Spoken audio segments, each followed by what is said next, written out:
Kok bisa banyak manusia yang punya gen Neanderthal di badannya? Dad said that my mum is a bit short and stocky, so he imagines that the Neanderthal side of the family is definitely her. Terus kalau dari keunikan fisiknya lagi, Neanderthal juga tuh badannya tuh relatif lebih pendek tapi berotot gitu. Gue mau bahas salah satu spesies manusia purba yang diyakini pernah hidup berdampingan nih sama manusia modern nih. Pernah hidup berdampingan sama Homo sapiens. Bahkan penelitian terbaru nyebut kalau beberapa manusia modern saat ini tuh ngewarisin DNA-nya si manusia purba ini loh. Wah, kok bisa gitu ya? Yaudah kalau gitu, langsung aja kita bahas Homo neanderthalensis, spesies manusia purba yang sempat hidup berdampingan sama manusia. Di Learning by Googling. Oke, jadi Homo neanderthalensis ini, atau biasa disebut Neanderthal doang, mereka tuh merupakan spesies manusia purba yang diperkirakan hidup di periode antara 400.000 sampai 40.000 tahun yang lalu. Dan bisa dibilang mereka ini manusia purba yang punya hubungan kekerabatan terdekat sama manusia dibanding sama manusia-manusia purba lainnya. Ya sebenarnya selain Neanderthal ada juga Hominini denisova atau nama lainnya tuh manusia Asia. Yang secara genetik mereka juga mirip banget nih sama manusia modern nih, mirip banget sama Homo sapiens. Dan Hominini denisova ini kayak namanya, mereka tuh dulu hidupnya tuh di wilayah Asia bagian timur sama di Siberia. Nah, kalau Neanderthal, mereka nih hidupnya nih di wilayah Eropa, Asia bagian barat sampai tengah, sama di sebagian wilayah Siberia juga. Kalau menurut Britannica, fosil Neanderthal sendiri tuh pertama kali ditemuinnya tuh sama pekerja tambang secara nggak sengaja di tahun 1856 di Gua Feldhofer, gua di lembah Neanderthal, dekat kota Düsseldorf, Jerman. Makanya akhirnya spesies fosil ini kan dinamainnya tuh Homo neanderthalensis, manusia dari lembah Neanderthal. Nah yang menarik nih, awalnya fosil-fosil yang ditemuin di lembah Neanderthal ini tuh dianggapnya tuh fosil manusia modern Eropa pertama sama beberapa ahli. Disangkanya fosil ini tuh fosil Homo sapiens awal banget. Tapi terus beberapa ahli lain beranggapan kalau ini tuh spesies yang sepenuhnya berbeda nih. Soalnya ya mereka punya ciri fisik yang beda banget sama Homo sapiens. Bahkan ada juga yang beranggapan fosil ini tuh karakternya tuh malah cenderung lebih mirip kera daripada manusia. Dan ya emang fosil ini tuh karakteristiknya tuh beda sama fosil manusia modern, beda sama kita. Jadi fosil pertama yang ditemuin ini tuh cuma terdiri dari tulang tengkorak yang robust. Robust tuh apa ya? Ya yang kokoh gitulah, yang bentuknya tuh tegas banget gitulah. Terus di bagian alisnya tuh ada tonjolannya gitu dan bagian wajahnya itu udah rusak, udah hilang. Terus ditemuin juga beberapa anggota gerak yang ukurannya tuh sedikit lebih besar dari manusia modern. Dan ya dari bukti-bukti inilah akhirnya banyak yang nggak setuju kalau fosil ini adalah fosil manusia modern. Nggak mungkin itu, orang beda banget kok. Oh iya sebenarnya selain fosil Neanderthal ditemuin juga nih beberapa alat batu dan sisa tulang mamalia yang udah punah di situs lembah Neanderthal ini. Dimana ini jadi bukti awal kalau Homo neanderthalensis walaupun bukan manusia modern, tapi tetap nih mereka tuh spesies yang cerdas. Culture is indicative of an intelligent species, and archaeological evidence suggests that Neanderthals had a relatively sophisticated culture. They built shelters, made and wore clothing, and created advanced tools. Dan dari penemuan pertama itu, fosil Neanderthal ini kemudian banyak juga ditemuin di situs-situs lain yang bikin pemahaman para peneliti soal Neanderthal tuh jadi makin lengkap. Jadi makin ketahuan tuh keunikan mereka nih apa-apa aja. Emang apa aja keunikannya? Keunikan yang pertama tuh, ini gue bahas dari bentuk tubuh si Neanderthal dulu deh ya. Kalau menurut Natural History Museum London, secara umum bentuk tengkorak Neanderthal tuh cenderung memanjang gitu. Beda banget sama Homo sapiens, beda banget sama tengkorak manusia modern yang relatif membulat. Atau biar lebih jelas, coba lu lihat di gambar ini deh nih. Yang kiri tuh tengkoraknya Neanderthal, yang kanan itu tengkoraknya manusia modern. Nah ini kan kelihatan ya, yang Neanderthal tuh cenderung memanjang gitu kan, yang manusia modern mereka tuh lebih bulat. Terus di yang Neanderthal kalau kita perhatiin kan di bagian alisnya tuh ada tonjolan yang tegas banget begitu ya. Nah fitur ini tuh di manusia modern tuh nggak ada. Nggak ada kan di kita kan? Nggak ada kan ya? Terus selain itu, keunikan tengkorak Neanderthal tuh ada di bagian wajahnya juga, khususnya di hidungnya. Emang hidungnya kenapa? Jadi dari fosil tengkorak Neanderthal yang lebih komplit, diketahui kalau rongga hidungnya Neanderthal itu lebih lebar dan lebih menonjol ke depan dibanding manusia normal, dibanding manusia modern. Dan kalau menurut Chris Stringer, antropolog fisik di Natural History Museum, dia bilang kemungkinan bentuk hidung yang besar ini tuh disebabkan sama lingkungan tempat Neanderthal tinggal. Jadi tadi kan udah kita bahas ya, kalau Neanderthal tuh hidupnya tuh sekitar 400.000 sampai 40.000 tahun yang lalu. Dimana waktu itu tuh suhu bumi tuh sempat beberapa kali turun dan ngalamin zaman es. Dan waktu itu Neanderthal ini kan kebanyakan kan tersebarnya tuh di sekitar Eropa ya, dimana waktu itu Eropa tuh ya bisa dibilang kondisinya tuh ekstrim banget. Dingin dan kering banget gitu di sana waktu itu. Nah, Stringer dan para peneliti lain menduga bentuk hidung yang lebih besar ini tuh ngebikin udara yang masuk tuh bakal jadi lebih hangat dan lebih lembab. yang bikin bernapas juga jadi lebih nyaman nih buat mereka nih. Terus selain hidung, kalau dibandingin sama manusia modern, dada Neanderthal tuh juga lebih besar ya, yang artinya paru-paru mereka juga lebih besar. Dan ini nggak mengherankan ya, soalnya ya tadi, dia kan butuh ngehirup dan ngeluarin udara yang relatif lebih banyak kan. Jadi ya wajar aja kalau paru-paru mereka tuh juga lebih besar jadinya. Terus kalau dari keunikan fisiknya lagi, Neanderthal juga tuh badannya tuh relatif lebih pendek tapi berotot gitu. Tinggi Neanderthal dewasa tuh cuma sekitar 150-175 cm loh. Ini kan pendek banget, jir. Tapi berotot. Dan masih menurut Natural History Museum, fitur badan pendek berotot ini juga terkait dengan lingkungan tempat hidup Neanderthal yang relatif dingin. Disebut badan yang relatif pendek tuh bikin mereka bisa nyimpen panas tubuh dengan optimal. Sedangkan ototnya, khususnya di tangan sama kaki, itu berkaitan dengan kemampuan berburu mereka. Ini unik banget ya. All of them really have larger nasal apparatus than modern humans do. But Neanderthals take it to another level. They really are pumping a huge amount of air through their noses. And they've got huge lungs, barrel chest.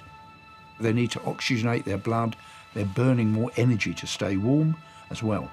Nah, keunikan fisiknya udah tuh. Sekarang kita bahas soal kecerdasannya Neanderthal. Jadi, kayak yang gue bilang tadi, Neanderthal ini kan merupakan manusia purba yang punya hubungan kekerabatan paling dekat sama Homo sapiens. Dan salah satu kemiripannya tuh ya dari kemampuan berpikirnya, dari kecerdasannya. Kalau menurut National Geographic, Neanderthal tuh punya volume otak yang mirip sama manusia. Bahkan beberapa fosil tengkorak Neanderthal tuh punya volume yang lebih besar loh. Yang berarti nunjukin kalau Neanderthal ini kan punya kemampuan berpikir yang nggak kalah ya sama Homo sapiens ya. Dan salah satu bukti kuat yang nunjukin seberapa pintar Neanderthal ini adalah alat-alat dari batu kepunyaan mereka.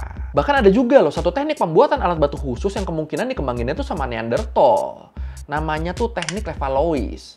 Teknik pembuatan alat batu dengan cara ngebikin si batu jadi tipis, runcing, dan tajam. Dan alat batu yang diruncingin pakai teknik Levallois ini tuh bisa kelihatan dan ketahuan dengan mudah loh. Soalnya alat-alat batu yang dibikin dengan teknik ini tuh punya ciri khas pola yang mirip cangkang kura-kura gitu. Dan ini bisa kelihatan mirip cangkang kura-kura gitu soalnya cara bikinnya tuh kayak gini. Dikerok gitu pinggirannya, dibikin boncel dikit-dikit gitu pinggirannya, terus bagian tengahnya tuh dipotong. Dan teknik ini tuh biasanya dipakai buat bikin berbagai macam alat berburu. Kayak kapak, mata tombak, mata panah, sampai pisau dan alat serut juga. Jadi ya logika dasar aja, kalau mereka nggak punya kecerdasan yang cukup, ya nggak mungkin lah mereka kepikiran buat bikin tombak tajam begini kan. Yang ada paling berburunya pakai batu doang tuh. Tapi kan ini enggak kan, bikin senjata loh mereka. Senjata tajam lagi. Donc voilà, cette fameuse pointe. Here you can see the distinctive features of this process. The two ridges that come to a point and the beveled cutting edge. Oh iya, soal berburu bisa dibilang Neanderthal ini juga punya cara berburu yang cukup kompleks loh. Jadi biasanya mereka tuh udah punya spot-spot favorit gitu buat berburu. Misalnya, oh mamut suka kumpulnya di sini nih. Oh rusa suka kumpulnya di sini nih. Itu udah apal mereka. Dan sebelum pergi ke lokasi berburunya, mereka tuh bakal nyiapin alat-alat yang mau mereka pakai. Ada semacam pos transisi gitu sebelum berburu, pos buat nyiapin senjatanya. Ke pos transisi, nyiapin senjata, berburu lah di situ mereka, tusuk, dapat deh tuh. Terus abis buruannya dapat, bakal diambil deh tuh bagian-bagian yang banyak dagingnya. Abis itu bagian-bagian yang udah mereka ambil itu nggak langsung mereka bawa pulang ya. Bagian-bagian itu mereka olah dulu di tempat tertentu yang cukup jauh dari lokasi mereka berburu. Contoh ngolahnya tuh misalnya dipisahin tuh bagian daging sama kulitnya. Baru deh tuh abis itu hasil buruannya mereka bawa ke tempat-tempat mereka menetap. Ini cukup banyak ya step-stepnya ya. Nah yang menarik nih, Neanderthal ini tuh biasanya mereka tuh bakal tinggal dan berburu dalam kelompok-kelompok kecil gitu. Sekitar 20-30 orang gitu lah sekelompoknya. Tapi walaupun tinggalnya dalam kelompok-kelompok kecil, dalam rentang waktu tertentu, mereka tuh bakal ngadain apa ya? Ngadain kayak gathering gitu lah, kumpul antar kelompok gitu. Misalnya nih, salah satu contohnya nih, gathering di Gua Mandrin di Prancis. Yang dulunya tuh jadi tempat gatheringnya para Neanderthal ini. Emang pas gathering tuh mereka ngapain? Kalau menurut Ludovic Slimak, paleoantropolog dari Pusat Riset Nasional Prancis, dia bilang, sebagai spesies yang hidupnya nomaden, Neanderthal tuh butuh pengetahuan soal lingkungan tempat mereka tinggal kan. Tempat yang ideal buat bermukim tuh di mana-mana aja, tempat berburu yang oke tuh di mana-mana aja. Itu mereka harus tahu kan. Nah, jadi pas mereka gathering, itu tuh mereka tuh saling berbagi informasi antar kelompok gitu. Lu kalau mau tinggal yang enak di sebelah situ tuh. Kalau mau berburu yang mantap di sebelah situ tuh. Itu tuh semuanya tuh dibagi, di sharing di situ. Canggih juga ya. Dan adanya kegiatan gathering ini tuh kelihatan dari ditemuinnya alat-alat batu yang punya bahan yang beda-beda. Ada yang batunya warna putih, ada yang batunya hitam mengkilat, yang disimpulin kalau ini tuh batuan yang berasal dari tempat yang berbeda-beda juga. Dan akhirnya bisa ada di satu tempat karena dibawa sama kelompok yang berbeda-beda. Dan yang asik nih, ada kemungkinan pas gathering mereka nih ngelakuin perburuan rame-rame juga loh. Berburu rame-rame bareng kelompok lain gitu. Ya mungkin mereka lagi kumpul kan, terus kayak, Hei, berburu ke sana yuk, mantep loh, mamutnya dagingnya lembut-lembut di sana. terus yang lain pada berangkat aja tuh rame-rame. Ini kok gue ngebayanginnya seru ya. Materials excavated at Kaua and La Côte indicate that Neanderthals learned to plan their activities, such as hunting, in areas where they lived. Nah tapi yang gila nih, selama event gathering ini disebut mereka juga bakal bertukar wanita loh. Waduh. Jadi wanita kelompok A bakal ditukar sama wanita kelompok B dan seterusnya. Dan ya ini mungkin di sini lu ada yang mikir, ih primitif banget bertukar wanita begitu. Pasti ada tuh yang mikir-mikir begitu ya. Tapi ternyata kelakuan mereka ini tuh ada alasan saintifik dan masuk akalnya loh. Jadi masih menurut Slimak, dia bilang Neanderthal tuh kemungkinan udah tahu kalau pernikahan di kelompok yang kecil tuh memungkinkan adanya kelainan genetis. Soalnya di kelompok kecil kan ya pasti isinya kan kebanyakan masih kerabat deket ya, masih saudara kan. Nah Slimak ngeduga Neanderthal ini tahu kalau mereka kawin sesama kawanannya, potensi terjadinya kecacatan tuh bakal tinggi. Makanya akhirnya di event-event gathering kelompok Neanderthal tadi tuh mereka tuh bakal bertukar wanita. Jadi kayak, lu kan ada anak cewek nih, gue juga ada anak cewek. Ini anak cewek gue izinin ikut kelompok lu. Tapi anak cowok lu harus ikut kelompok gue. Akhirnya si anak cewek jadi ikut kelompok baru yang gak ada hubungan saudara sama dia. Dan dalam berkembang biaknya ya kecacatan jadi bisa ditekan kan. Tapi kalau gitu berarti mereka bisa berkomunikasi dong. Nah ini pastinya bisa, tapi soal ini sebenarnya ilmuwan juga belum bisa mastiin nih seberapa kompleks sih cara berkomunikasi mereka. Tapi ya para ilmuwan menduga Neanderthal tuh udah punya sistem kodifikasi suara lah. Jadi semacam kayak sistem bahasa gitu tapi sederhana banget. Nah itu tuh kemungkinan tuh udah ada di mereka. Ya mungkin mereka nggak ngobrol, cuma ngeluarin bunyi-bunyian tertentu doang tapi udah saling ngerti di situ. Misalnya kayak suara itu mungkin artinya makan. Nah itu semuanya udah ngerti tuh, itu artinya makan. Dan ini juga ditunjang dengan fitur fisik yang emang mirip manusia kan, termasuk di sini organ yang dipakai manusia buat berkomunikasi. Kalau menurut Chris Ringer, ilmuwan dari National History Museum tadi, dia bilang kemungkinan kotak suaranya Neanderthal tuh posisinya tuh lebih tinggi dari punyanya manusia modern. Jadi misalnya kalau kotak suaranya manusia modern di sini, nah Neanderthal tuh lebih tinggi dikit tuh di sini tuh. Dan ini memungkinkan mereka punya suara yang lebih tinggi juga, punya suara yang lebih cempreng dibanding kita. Ini kocak sih yang bayanginnya ya, badan keker gitu kan, tapi suaranya cempreng. Mirip ini berarti ya, mirip siapa? Pika di One Piece juga gitu kan, badannya wah keker sekali ngomong. Tapi ini berarti suara manusia purba yang selama ini nempel di kepala orang tuh berarti salah ya. Ya khususnya buat Neanderthal sih di sini sih. Kan selama ini kan pasti banyak orang-orang yang mikirnya semua manusia purba tuh ngomongnya tuh kayak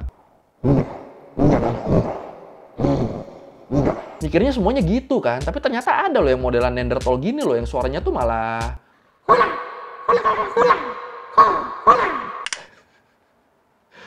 anjir, ini otak gue masih belum bisa nerima ini. Kayak nggak masuk ya sama penampakan ini ya.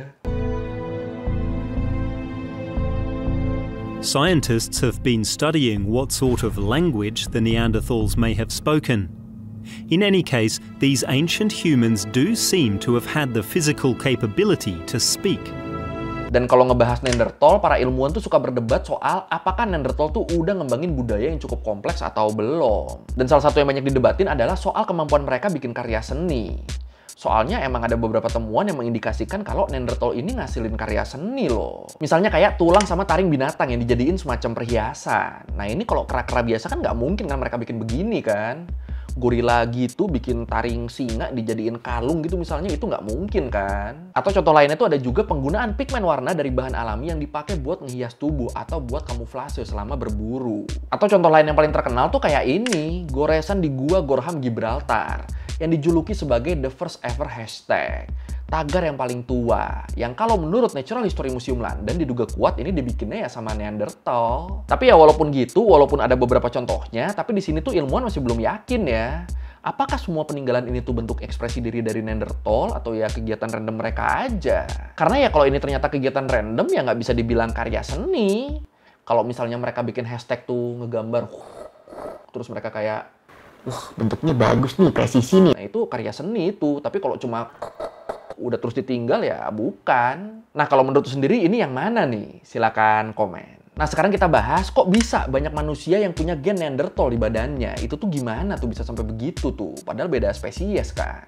Jadi sekitar 50.000 tahun yang lalu Homo sapiens dari Afrika tuh diperkirakan mulai bermukim di wilayah Eropa Barat. Dan kehadiran Homo sapiens ini kemudian ngebikin populasi Homo neanderthalensis tuh jadi turun. Datang Homo sapiens jadi bersaing tuh Neanderthal sama manusia tuh. Dan dari sinilah para ilmuwan yakin kalau persaingan dua spesies ini yang akhirnya ngebikin Neanderthal tuh jadi punah. Homo sapiens yang emang punya pengetahuan yang lebih canggih, akhirnya mereka tuh jadi spesies yang lebih dominan di sana. Di saat bersamaan, kawanan Neanderthal yang sebelumnya menghuni tempat-tempat kayak Gua Mandarin itu tuh mau nggak mau mereka jadi tersingkir. Dan akhirnya ya pelan-pelan mereka punah. Terus temuan-temuan di lapisan-lapisan tanah di Gua Mandarin juga nunjukin kalau Neanderthal sama manusia itu mereka emang pernah hidup berdampingan. Despite advances in their culture, sometime after 40,000 years ago, Neanderthals mysteriously disappeared. Some scientists believe the Neanderthals were killed or outcompeted by modern humans, or Homo sapiens, who arrived in Europe at around the same time as the Neanderthals' extinction. Bahkan nih kalau menurut National Geographic dan sumber-sumber lainnya juga disebut, para ilmuwan di Eropa tuh nemuin bukti kalau sebagian populasi di Eropa sekarang tuh punya sekitar 2%-an gen Neanderthal loh di DNA mereka. Dan penemuan ini kemudian jadi indikasi bahwa selama hidup berdampingan dulu, Homo sapiens sama Neanderthal mereka tuh walaupun ya kebanyakannya bersaing, tapi ada juga yang sempat punya hubungan deket ya. Saking dekatnya bahkan sampai sempat terjadi perkawinan antara Homo sapiens sama Neanderthal. Hajar, beranak deh tuh. Nah di anak hasil perkawinan silang yang pertama, ini mungkin gennya tuh masih seimbangnya antara gen Neanderthal sama gen Homo sapiens. Tapi terus Neanderthalnya kan lama-lama punah kan, dan akhirnya yang setengah Neanderthal setengah Homo sapiens ini mereka jadi bisa nikahnya tuh cuma sama Homo sapiens doang. Yang setengah-setengah ini nikah sama Homo sapiens, akhirnya gen Neanderthalnya kepotong. Terus anaknya nikah sama Homo sapiens lagi, gen Neanderthalnya kepotong lagi. Gitu terus sampai akhirnya ya kayak sekarang ini, gen Neanderthalnya tuh cuma nyisa 2% doang akhirnya. Dan yang menarik, walaupun gennya ini dikit, cuma 2%-an doang, tapi ternyata pernikahan silang ini ada ngasih manfaat ke manusianya juga loh. Jadi gen Neanderthal yang ada di manusia modern tuh diyakini ngebawa sifat yang bikin Homo sapiens di Eropa tuh bisa lebih tahan sama iklim dingin Eropa. Jadi antara Homo sapiens hasil perkawinan silang sama yang pure Homo sapiens, itu ternyata yang hasil perkawinan silang tuh lebih tahan sama iklim dingin Eropa. Tapi ya sayangnya itu doang manfaatnya. Sisanya diyakini gen Neanderthal tuh malah ngebawa beberapa penyakit genetik. Contoh kayak pas zaman pandemi COVID kan ada penelitian yang nyebut kalau orang-orang yang punya gen Neanderthal tuh berpotensi kena gejala COVID yang parah kan. Dan itu cuma salah satu contohnya ya. Contoh-contoh penyakit yang lainnya tuh juga banyak. Jadi ya so far keuntungan dari punya gen Neanderthal tuh cuma tahan dingin doang. Sisanya ya merugikan. Dan yang harus kita tahu di sini, ini rata-rata yang punya gen Neanderthal tuh orang-orang Eropa ya. Beberapa di Asia juga ada. Nah, orang Afrika itu malah nggak ada sedikit pun tuh. Soalnya ya moyang mereka kan nggak pernah ketemu sama Neanderthal kan. Yang ketemu kan cuma Homo sapiens yang merantau ke Eropa kan. Yang stay di Afrika ya mereka nggak pernah ketemu. Jadinya ya orang-orang Afrika tuh mereka gennya tuh pure Homo sapiens. Nggak ada persilangan apa-apa itu. Ini gila ya, menarik ini ya persilangan-persilangan gen gini ya. Di sini apa yang ngerasa punya gennya juga mungkin? Gen Neanderthal juga? Silakan komen. I wasn't aware that I'd have any Neanderthal in me, although probably some of my friends and family would disagree. I come out as quite Neanderthal. I was quite surprised. Dad said that my mum is a bit short and stocky, so he imagines that the Neanderthal side of the family is definitely hers.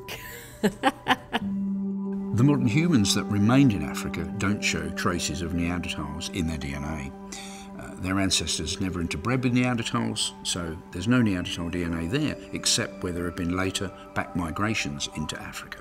Oke, sekian dari minggu kali ini tentang Neanderthal, manusia purba di Eropa yang gennya tuh masih ada di orang-orang modern sekarang. Masih banyak gennya, walaupun cuma 2% doang ya. Kalau lu merevisi kayak gue ada salah, atau lu mau nanya, atau lu nambahin nggak di video, bisa tulis di komen, kita diskusi kayak biasa. Sekali lagi, thank you, dan jangan lupa like, comment, subscribe. Bye!